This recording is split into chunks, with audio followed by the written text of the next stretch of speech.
Mais comment ça s'est passé? C'est que lorsqu'elle elle a appris par biopsie qu'elle avait un cancer, nous, on partait en Europe. On partait à Biarritz. Et on partait avec une mauvaise nouvelle. Donc, là-bas, elle a été... Puis ceux qui ont été à Biarritz vont reconnaître l'endroit. On a marché de l'autre côté du Rocher de la Vierge. Mais ça, c'est hallucinant, Ah oui. ce chapitre-là. Ça, c'est hallucinant, là. Ah oui. Le Rocher de la Vierge, ils ont mis une vierge là parce que les marins étaient partis, la tempête avait commencé, puis ils ont dit, si vous sauvez nos maris, on installe une vierge là à vie. Linda est en souliers talons hauts, il brûle, il fait froid, elle marche ses roches, puis moi, je vois bien que ça glisse, là. Puis ça, c'est une espèce de... Elle l'avait choisi, ce voyage-là. Elle savait qu'il y avait...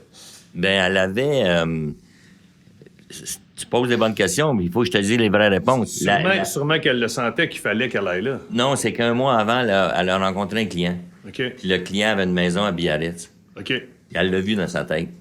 Fait que là, elle a dit, « Hey, la maison que t'as, là, c'est où? » Mais le gars, il dit, « Laquelle maison? » Mais il dit, « T'as une belle maison, là, avec des vitres, puis des... » Ben, c'est notre maison à Biarritz. Ah, elle dit, c'est là que je vais aller. Vous marchez ces On vivait roches. comme ça. On marche ces roches. Puis là, moi, je vois la mer à gauche, je vois la mer en avant, je vois la mer à droite, là.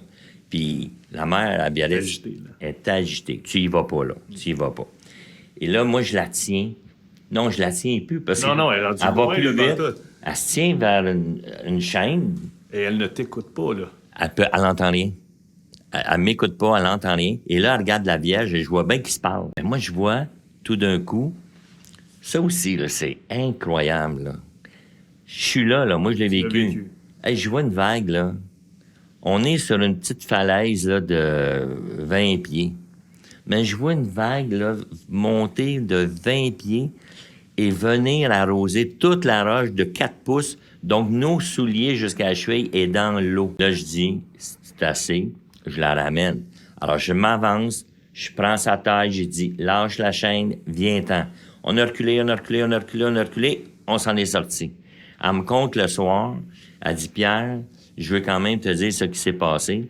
Bien. Elle dit, j'ai demandé à la Vierge Marie de me guérir pour me laisser une deuxième chance. Et là, la lumière est devenue irradiante. Elle ne voyait plus. C'était irradiant. Et l'eau, moi, c'est après que j'ai... L'eau qui est venue nous abriller, qui était dans cette lumière irradiante-là, devenait de l'eau bénite.